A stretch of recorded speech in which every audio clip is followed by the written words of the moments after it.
Hey, if you're looking for a pre-owned vehicle for adventure, look no further right here than Payne Brownsville Volkswagen Mitsubishi with this pre-owned 2023 Jeep Gladiator. Oh yeah, Old Glory on the hood. We're off to a great start. 2 liters of engine underneath the hood. Guess what? Low end torque and great economy.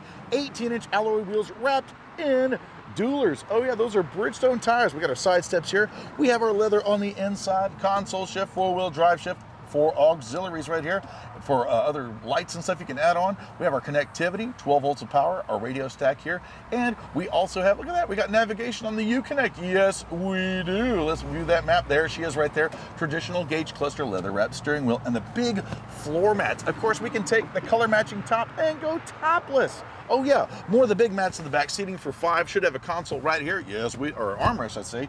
And now we have power inverter connectivity and rear air for our passengers. Once again, top comes off. We're ready to rock and roll off-road. And it's a Gladiator, so guess what? We've got a truck bed, also tailgate. We've got tie downs here in the back and also LED lighting for all of our cargo needs, and she's ready for a trailer. If you're ready for adventure, come on down to Payne Brownsville Volkswagen Mitsubishi for this pre-owned 2023 Jeep Gladiator with just under 11,000 miles on it. Oh yeah. I'm Chris Marshall of the Payne Street Team, brought to you by PayneAutoGroup.com, where we have what you want. Lo Que Tu Quieres, regardless.